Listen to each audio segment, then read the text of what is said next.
Jack, great group. Jack says, how about that video feed? It's wonderful. 265 pictures. Set the music that Mark liked. So, I'm Tom Petty. Not to be confused with Tom Petty and Heartbreakers. He's no longer with us. Married to Pat, Harold's oldest daughter, for 47 years. So, let's get started with a celebration of life.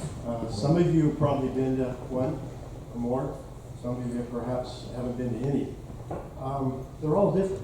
They're all unique because they apply to a specific person. So what does it mean? I drafted a few thoughts about that. The focus is not on what has been lost, but on the joy she brought to your life, filled with laughter and great stories. It is a celebration of her life and its richness. It's a remembrance of her relationship and the good things she did that brought happiness and had a positive impact on your life. It is a time to share fond memories, to tell stories, to express the connection and influence she had on your life. And finally, it's a time to leave the day with the fondest of memories and the thankfulness for her being in your life. So, for the next couple of hours, we're going to embark on a journey following this fine woman, Margaret Elizabeth Bitcon. So, in this sense, it's really a celebration of joy of having been blessed by her impact on your life, on each of you in your own unique and special way. So, you see, it was indeed a full life, well lived, a full measure. So, it's a great picture. Born in Toronto, September the 7th, 1929, 94 years ago. These are several pictures of her younger life. Beautiful woman.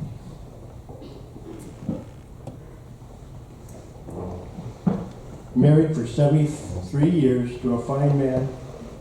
She met her dear Harold at a dance some 74 years ago in Ontario, Canada.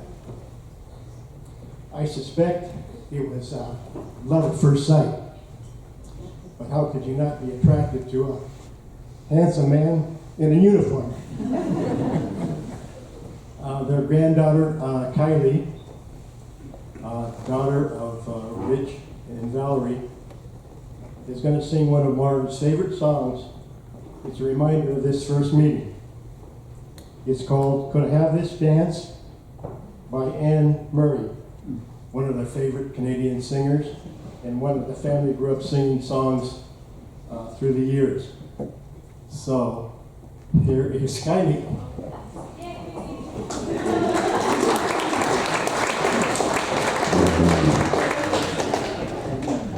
All right.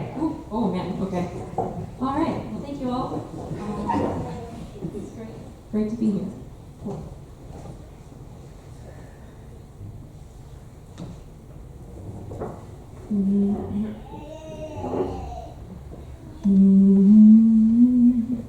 I'll always remember the song they were playing the first time we danced, and I knew as we swayed to the music and held to each other, I fell in love with you. Could I have this dance for the rest of my life? Could you be my partner every night? When we're together, it feels so right. Could I have this dance for the rest of my life? I'll always remember magic moment when I held you close to me. As we moved together, I knew forever you're all I'll ever need. Could I have this dance for the rest of my life? Could you be my partner every night? When we're together, it feels so right. Could I have this dance for the rest of my life?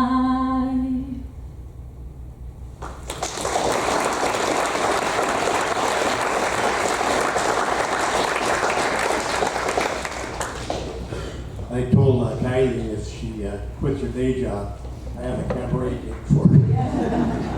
Well done, Kylie.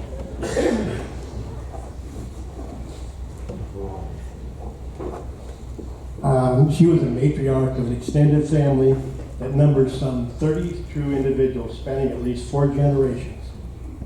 Her husband, her 5 children, who were born up on the left, that's Pat, White Horse, Yukon. The top right, that looks like Jack, Trenton, Ontario. And then the bottom left, I think that's probably Jim, Zweibrücken, Germany. As you know, Harold was in the service, so that's where that occurred. And then the 2, Jennifer and Valerie, the 2 bottom sides, were born in Ottawa, Ontario. There are sons-in-laws and daughter-in-laws, and there are grandsons and granddaughters, and great-grandsons and great-granddaughters. It's a pretty impressive family. She was also a proud relative of scores of Canadians, 5 of whom traveled a long way to be here. Harold's brother Doug, niece Bev, nephews Brent, Stan, and Cliff. Maybe you could wave your hand there to see what fine Canadians look like.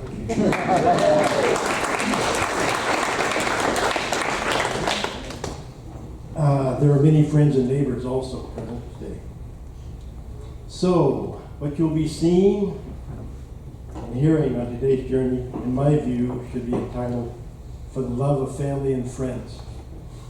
Her approach to life, family first, always. Their marriage was a glorious union, rich with stories, kids, and travel to many countries.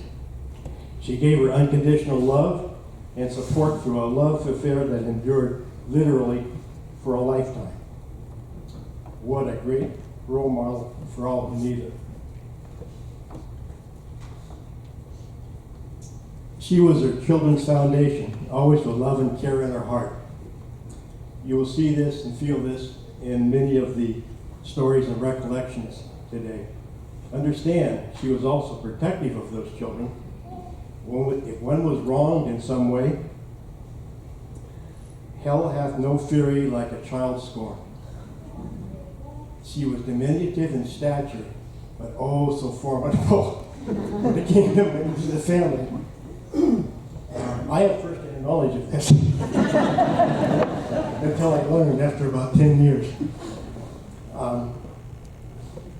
This picture was taken during COVID as we gathered in the park to celebrate Harold and Marge's 70th wedding anniversary.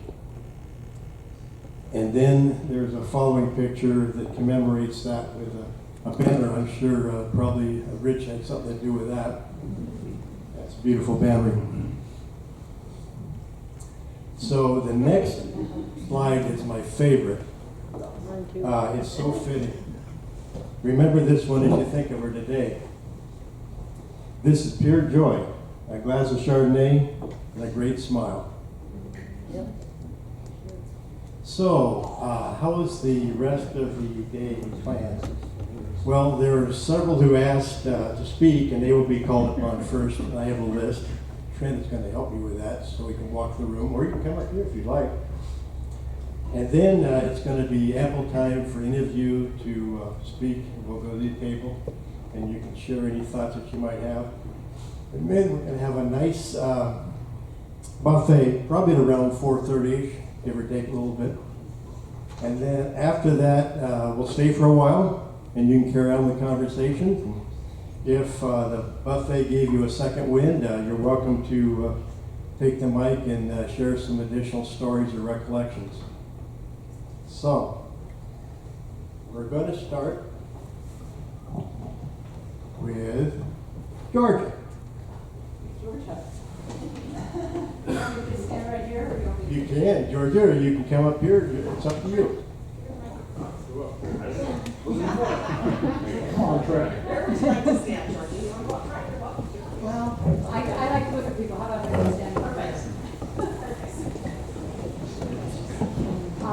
I have known Mark and Harold for a very long time. They moved in across the street from me when they came to the United States for the first time. And fortunately for me, Mark was already experienced at raising all those children, and she had the two youngest, who were the same age as my two youngest. So I was recently remarried with these two young children, and I needed to go to work. So Mark agreed to be my babysitter. So I can remember the first day I showed up. It was like winter time, December, maybe January, cold. I show up in my coat, my kids are all bundled, they got boots on, they got gloves on, and Mark comes to the door in her house dress. She had no sleeves, short sleeves. She was used to living in Saskatchewan. And California cold meant nothing to her. But to me, I said to her, aren't you cold? And she said, what are you talking about? So Mark was a joy from the beginning in terms of her ability to just go with the flow. And the stories I have are mostly about what it was like for my children, hanging out with the Bitcon family, the one that Harold has told numerous times. I may have the details wrong, Harold, so you can correct me. The kids were at her house, and Mark needed to go to the store for something. And so she left home with Harold in charge. And of course, the older kids were all out of the house by then, so they just had these four little girls. And some of the time they got along really well, other times not so great. So this particular day was one of the not so great days. And about the fourth argument that they brought to Harold, Harold said, I've had it, that's enough, 2 out front, 2 out back, I'm done with you. So he separated them, I think by family distinction rather than by age. And so that's where the girls were when Mark got home. And she told me the story, and of course everybody was well and good and no problems. Another story that I remember was again when Mark was out shopping, and this had been after a pretty strong wind and rain that we had had. And she'd gone to the mall, and the mall, at Sunrise Mall, was fairly new back then, and they were completing the parking lot. And so they had planted trees, and they put bark around those trees. And Mark gets out of the car, and she's got these 4 little kids in the car with her. She gets out of the car and goes up to about knee-high in water and bark and mud. She says, we're not shopping today. So I have more stories like that, many of them, but I know that everybody here probably has a story. So I'll turn it over. Thank you.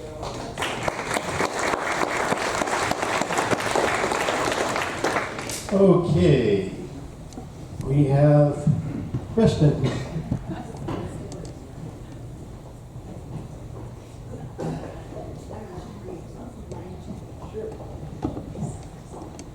Hi, I'm Kristen.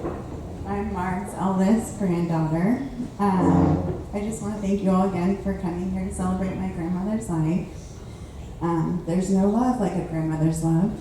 And I not only feel profound sadness by her loss, but I feel so fortunate that I got 44 years with her.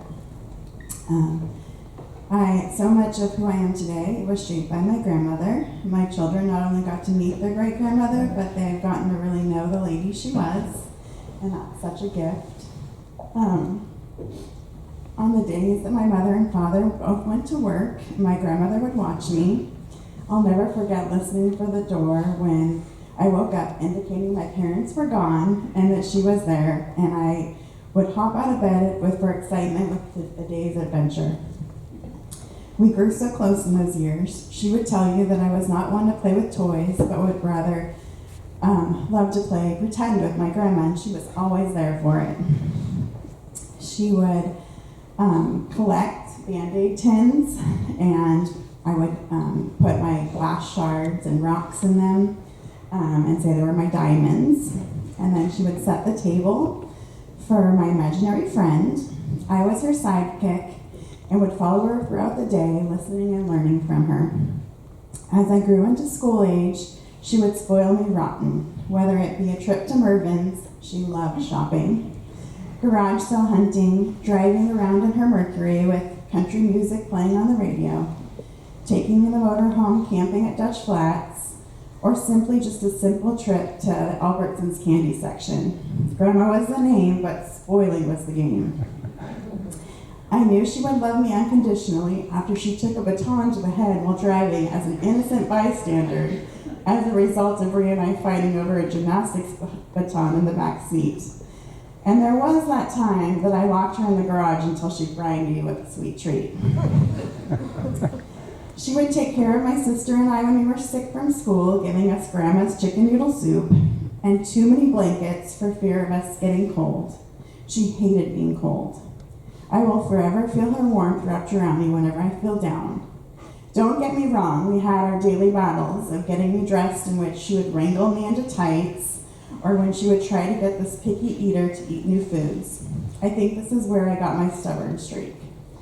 Honestly, I think her stubbornness and her resolve served her well in life, and this, coupled with the love she had for her family, are the reasons she made it to 94 years of age. We would always tell her she needed to make it to the next milestone, and she always did. Whether it was an upcoming graduation, wedding, birth, I cannot remember a milestone where she was not a permanent fixture.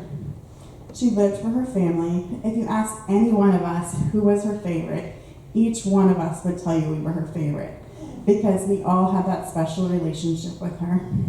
Every time she met someone new, she would tell them something special about the kid or grandkid or a great-grandkid that was with her.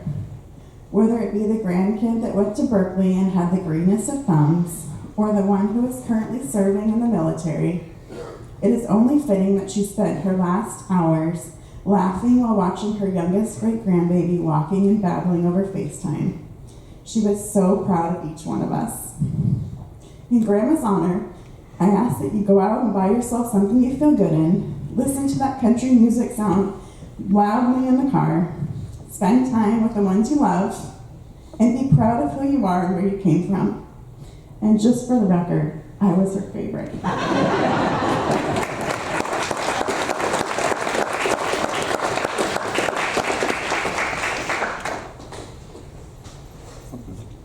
Yeah, you and all the other kids. So next we're going to have Stacia.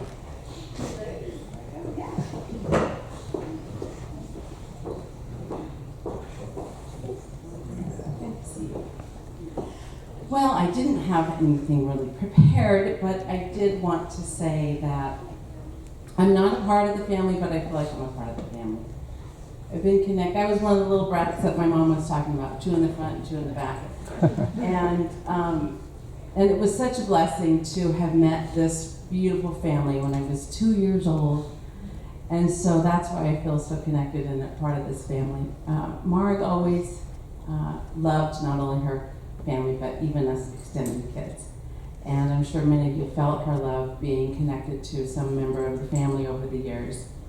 But when we were little kids, it was so great because my mom and dad both worked, and she was always there to give us a hug and just, we would cry and get us, skin knee, and she was always there to mother us and give us lots of hugs and kisses and feed us, and whatever we needed, she would take care of us. And as I grew up, Val and I, they actually all moved away, and then they surprised us and moved back. And as I grew up, Val and I became college roommates, and she was always there for us. And then little older I got, maybe first marriage and was young mom, and I used to call her and ask her for recipes and can you tell me how to make those tacos again? Or, I really know that. She would just give me the recipes. It was so great, and always there. Just we could always rely on her to just give us a smile. As we got older, she never forgot my name, never forgot my kids. It was so sweet. But I was so blessed just this last summer to have a beautiful visit and dinner with Harold and Val, and she always made me feel like a little girl in her presence. Even this last visit, we sat there, I sat on the floor and she was in her chair, and we sat there and exchanged rings and put rings on each other, and we took pictures. It was just so sweet and innocent. I loved her so much. So thank you for blessing me with her and being part of this lovely group and family.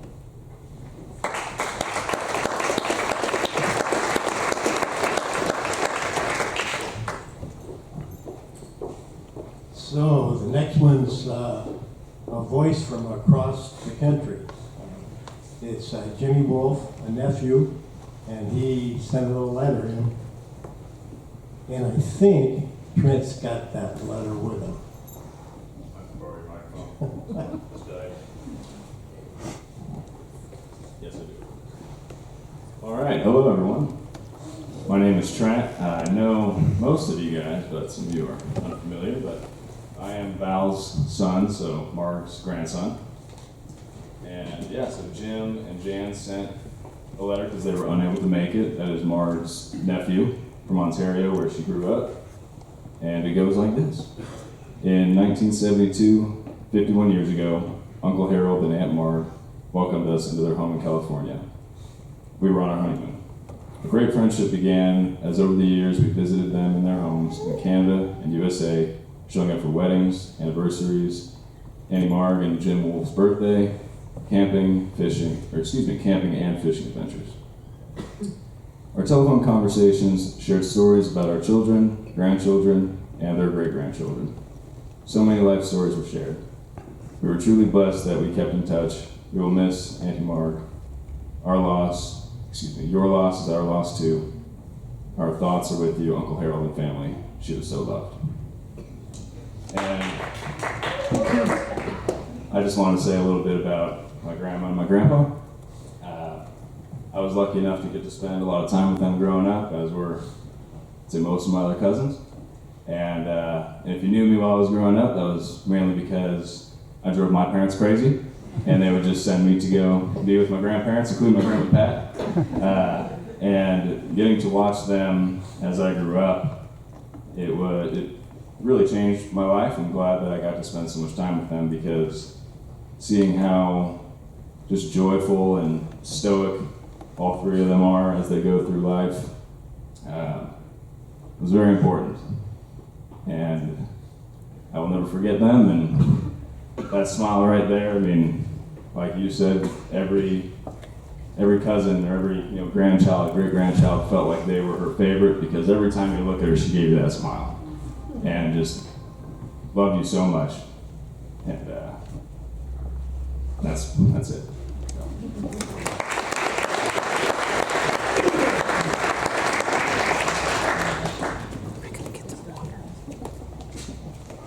Well, she told me that you were her favorite. I believe it. And that was right after she told the other. I also believe that. That's the way she was. What a beautiful woman. This is open mic time. You're all encouraged to say a few words, reflection. It's up to you. So if you do, just raise your hand, and Trent will take the mic over to you, or you can come up here. No takers. I got one. This is Iowa Hawkeye. He's from Iowa, and he's a son-in-law, married to Kristen. All right, thank you. Yeah, I'm Scott. I'm married to Kristen, as Tom just mentioned. My daughter's Paige, and my son is Grant.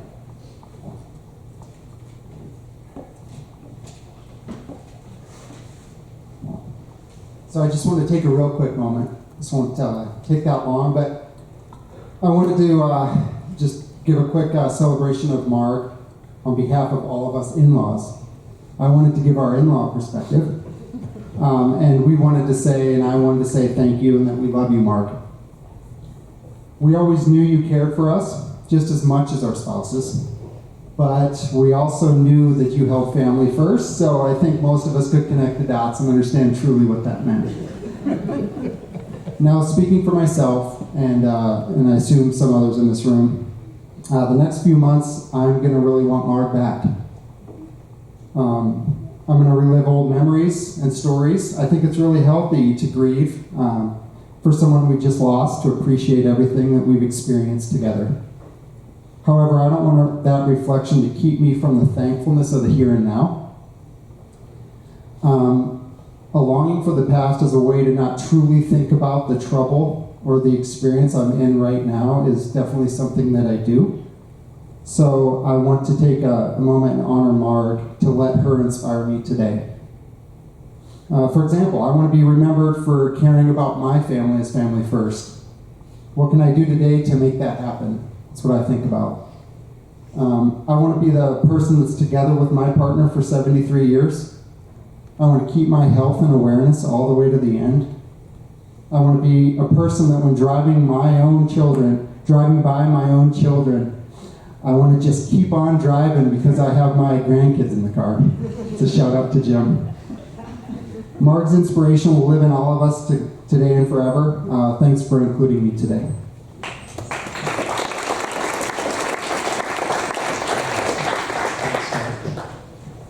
Any others that care to share a few words? There you go. There's Kylie.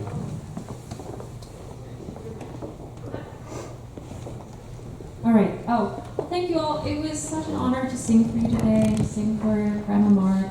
I wanted to share about 3 foods that I will always think of Grandma when I eat them or when I see them. So the first one is butter with bread. And not any kind of butter with bread. This was specifically TJ Maxx French bread with, I can't believe it's not butter margarine. And this is something, or not TJ Maxx, Food Max. The day that TJ Maxx started selling French bread. Ooh.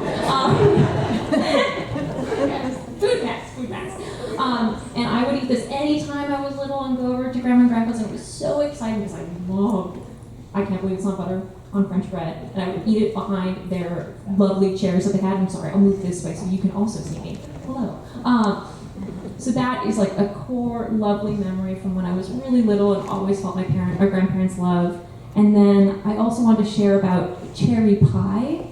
Now this is something that we didn't actually get I hadn't had very often, but the first time I ever introduced my boyfriend Andrew to my grandparents, my grandma had happened to make cherry pie that day, and that's one of the few desserts he enjoys, because he's not a real sweet tooth. So we had told her this, he loved it, we all kind of loved it, and she then made it every single time she knew he was coming. And wow, Andrew loves cherry pie. The rest of us, at least me, I was like, I don't really love it, but I always will appreciate and cherish that she made it every single time because she wanted my partner to feel loved and included in the family, and so I just will never forget cherry pie. And eventually we did nudge Andrew and we're like, hey, you should tell her you also like rum cake, because we really like rum cake. And so then she started making rum cake. And so that's the final food I wanted to share. So rum cake is something very special. Grandma had told us the story about how she used to always make rum cake when going to military kind of potlucks and stuff. And at one point, she actually submitted her recipe into like the military base recipe book that everybody kind of created together. And at the very next event, she brings her rum cake and is very proud. And then everybody else had brought a rum cake too, or several other people had brought rum cakes, and now I know, never submit my special recipe to like the big base recipe book. But that recipe didn't necessarily have the kind of extra special ingredient that Grandma had always, or had indicated when I had made it with her. And so one of the last times I made rum cake with her, she was sitting and kind of directing me as I was pouring stuff in, and as I was pouring the rum in, I was being very, cautious not to pour too much in. And she was like, no, give it an extra, And so, just always a little extra rum in the recipe can never hurt. And so those are my 3 foods that I will always think, or I will always remember Grandma with.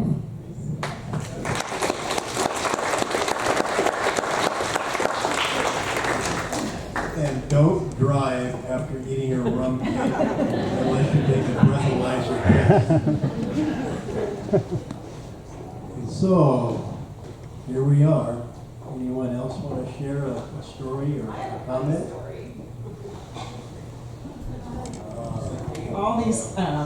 All these people talking have brought back a lot of memories. I just remember Trent saying that he was, would you say you were a little pale? Or maybe I was thinking that. I just remember the one time I called my parents and I said, pick him up at Sunsplash. He's the one on the curb with his car seat. And they came and got him. And took him home. I couldn't handle him anymore. I just wanted to tell you a funny story that happened recently. And it's not to embarrass my mom, but it's so fun. And it's so my mom, just the sense of humor she had. And she was so quick-witted up until the end. Rich and I just had a wonderful dinner with them the Wednesday before she passed. And we were driving home and he stopped his truck at a light and I stopped and we rolled down the window and he said, oh my gosh, your mom was so amazing. He's like, she was so fun and just quick-witted, and the only thing that was holding her back was her ability to walk. I mean, she was just really enjoying life, and she just loved being with all the kids, and she had so many visitors all the time. It was wonderful. But just a few weeks before she passed, she had a doctor's appointment that Pat had taken her to, and my brother Jim called me and said, oh, have you talked to Mom? I'm like, no, what happened? Well, she had that doctor's appointment, and the doctor said she has Alzheimer's. And I'm like, she doesn't have Alzheimer's, that's crazy. And she's just got an old brain, right? And so I said, I'll call her. And he goes, well, don't tell her I told you. So I said, okay. I call Mom, and true to Dad for him, he answers the phone, and he's like, let me get your mom on the phone. They always had 2 phones, right? They were always both on the line with you. It reminded me of when we used to call Pat from Newfoundland or Jack from Newfoundland, and we always all talked on the phone together. But it was so nice. Let me get your mom the phone. And he hands the phone to her, and I said, how was your day? She said, oh, it wasn't good. I went and saw that doctor, and I'm so mad at him. What happened? Well, he said, Harold, what did he say I have? And you hear my dad say, Alzheimer's! You have Alzheimer's! Oh yeah, that's it. He said I have Alzheimer's. I'm like, bullshit, he doesn't have Alzheimer's. You don't have Alzheimer's, Mom. He's crazy, don't go back to him. She goes, I'm not going back to him. I don't like him anymore. But she was amazing. I'm just thrilled. I have her hands. And somebody said, I think it was stage time. I said, I have these old hands, they're like my mom's. And she goes, oh my gosh, cherish those. And so somebody was saying about getting a little necklace with ashes, my mom's ashes. I said, I don't need those. I think of her every day when I drive the car. I look at my hands, so I'm blessed of my mom's hands.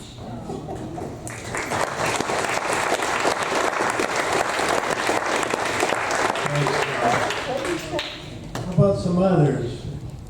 Feel free to stand up and say a few words.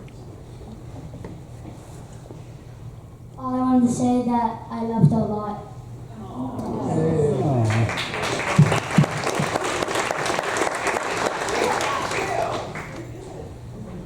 Okay, we are at a point where we're going to have a nice buffet. I suggest we let the Canadian contingent go first, since they're probably famished from the 2,000-mile ride. And then you're welcome to go in and partake with that wonderful buffet. And afterwards, we're going to linger for a while. If any of you want to share a comment at that point, that would be certainly appropriate, but feel free to relax and socialize with the people we have at your table and the rest of the room, and we'll go from there. So, Canadians or chow down time? And the waiter comes up and says, "Can I get you ice cream?" And my mom so proudly says, "Yes, I like that Neosporin flavor, please." I almost fell off my chair. "You mean the Neapolitan looking one that's called spumoni?" "Oh yes, yeah, that's it." We always tease her about that.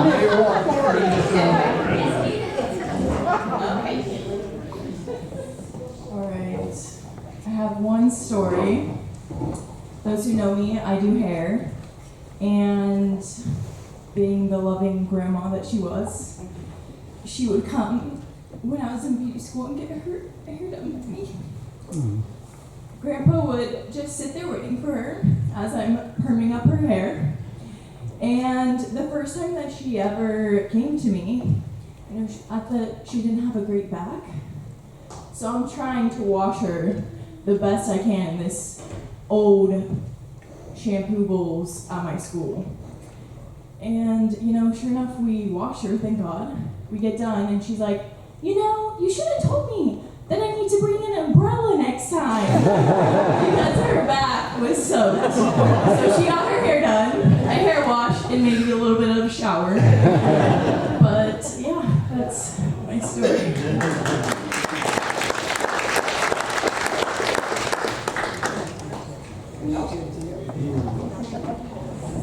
Jennifer, Mark's daughter, Harold's daughter. Favorite daughter. Yeah, favorite, always. They always give me more money in the Christmas cards. Mom and Dad were visiting one time, and I come down into the kitchen, and our guest room was downstairs, so I come down in the dark, and I was going to make myself a cup of coffee, and I look up, and there's Mom. She's like on the floor. She have her glasses on. And I'm like, "What are you doing?" And she goes, "I'm looking for my tooth." My little Jack Russells jumped up on the nightstand and got her bridge and her mobile on it. We found the bridge. Found the tooth. They packed up and they went back to Sacramento by 9 o'clock in the morning so they could go to the Russian dentist. That's funny.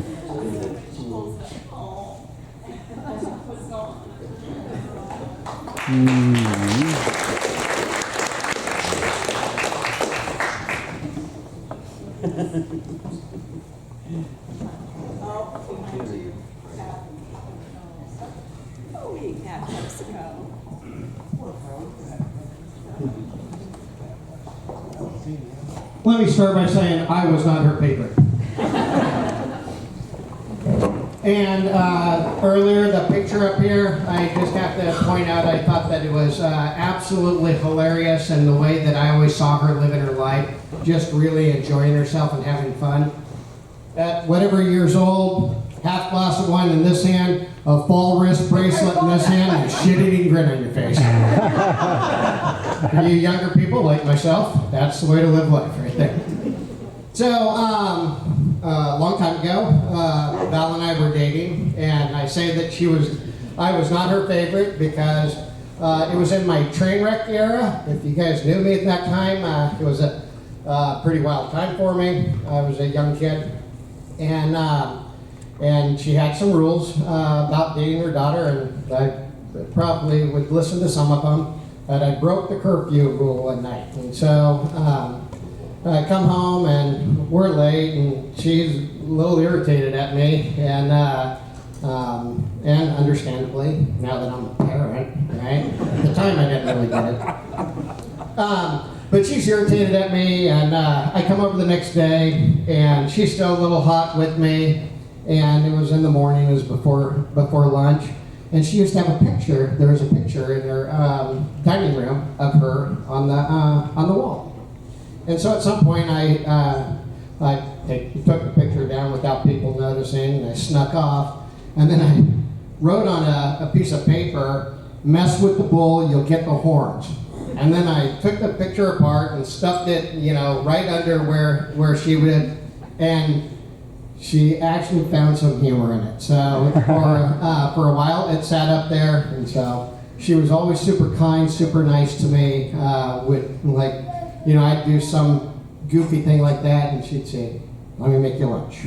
That's wonderful. Just a wonderful, wonderful lady. Thank you.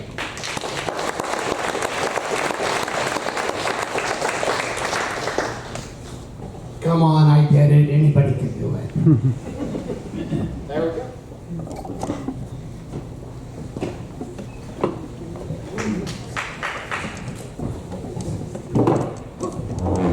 I'm Jennifer's daughter, and I'm the youngest granddaughter, and I have the youngest great-granddaughter, so the youngest one. But I have a story about my grandma. So we were driving to Winchester Bay, and the night before we were driving to Winchester Bay, Oregon. We were leaving Costco because we had filled up on gas, and my mom and I had already made the decision that my grandparents were going to sit in the back seat, and I was going to drive. And we were at a stoplight leaving Costco, and we're sitting there for a while, and my grandma was really short, and she got shorter over time, and she was in the back, and I was in the front driving, and the light turned green, and I was still sitting there for a few minutes, or maybe a few seconds, but Grandma from the back goes, "Tara, the light's green," and I just laughed and I said, "Yeah, but there are 3 cars in front of me," because she was so little she couldn't see over the hood from the back seat. So.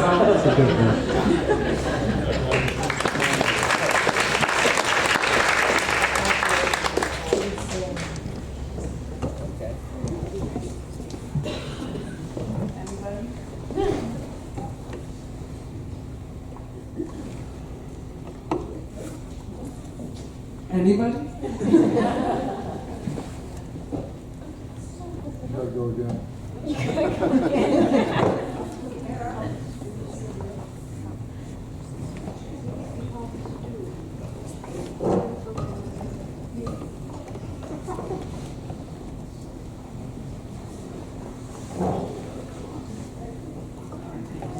Hi, I'm Pat. I'm the oldest daughter. I just wanted to tell you that my mom could sleep anywhere. She would get in the car and she would be asleep. That's when she wasn't driving. One time we went on a trip, as a family, sometimes we go with my mom and dad on these long trips. So this particular time, we went to Washington and New York and Boston. So she gets on the bus and immediately falls asleep. But Tom has these pictures of her in different places checking her shoelaces, as I like to say, because she was always asleep. The best time that she fell asleep was when she was in New York City on the top of a double-decker bus. And she fell asleep, if you can believe it, on the top of the double-decker bus. The only thing that woke her up was when her hand came off the railing and she hit her knees.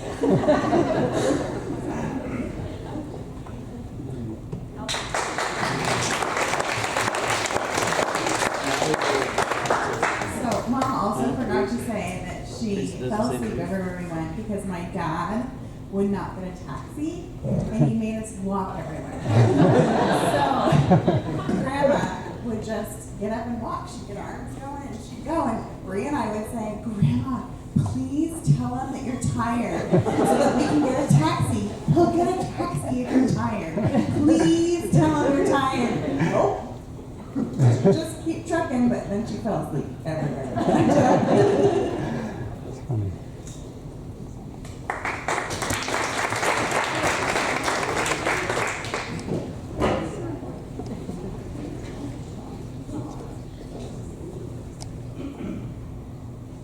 So I just wanted to say that whenever we went over to her house, we would go in, and when we sat down, she always had a bowl of nuts or a bowl of chocolate out, and me and Riva would sometimes grab a few, and my mom would say, "No more, okay, no more." And she would always say, "Do you want a cookie?" And my mom would say, "No, they can't have this much sugar before dinner." And Grandma would always go in the kitchen and she'd sneak us a cookie without my mom knowing. And then we would put it in our pockets and we would go sit back on the couch like nothing happened. Also, whenever we were like thirsty or hinting that we wanted water or something, she would always go, "Harold, go get them a juice box." And she would always yell at him to go get some water or a juice box or whatever.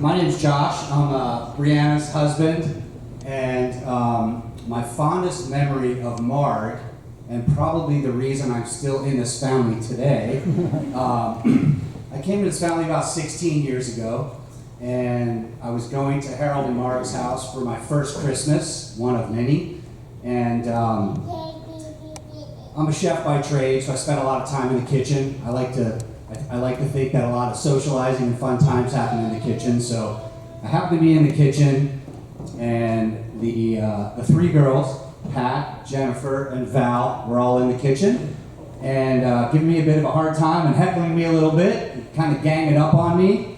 And I very vividly remember Mark coming in the kitchen and saying, "You all leave him alone. He's good. You take it easy on him." So I just appreciate Mark sticking up for me that time.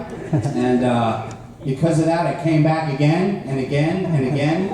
And the hospitality that came from both Harold and Mark year after year, coming from a smaller family myself, and coming to those Christmases was a little bit overwhelming in the beginning just because of all the people. But I see a lot of your faces here today that I recognize and know from the many years of celebrating holidays and stuff together. So thank you, Harold, for your hospitality, and thank you to Mark for hers as well. And thank you to her for sticking up for me that day and keeping me around.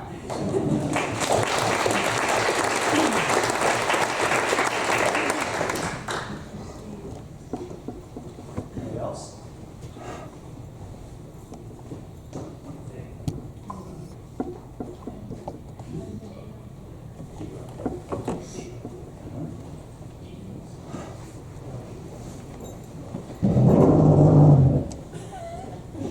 We can put the music back on the slide, and you can relax for as long as you want. And if somebody has the spirit to move them to say something, the mic will be up here. Open mic.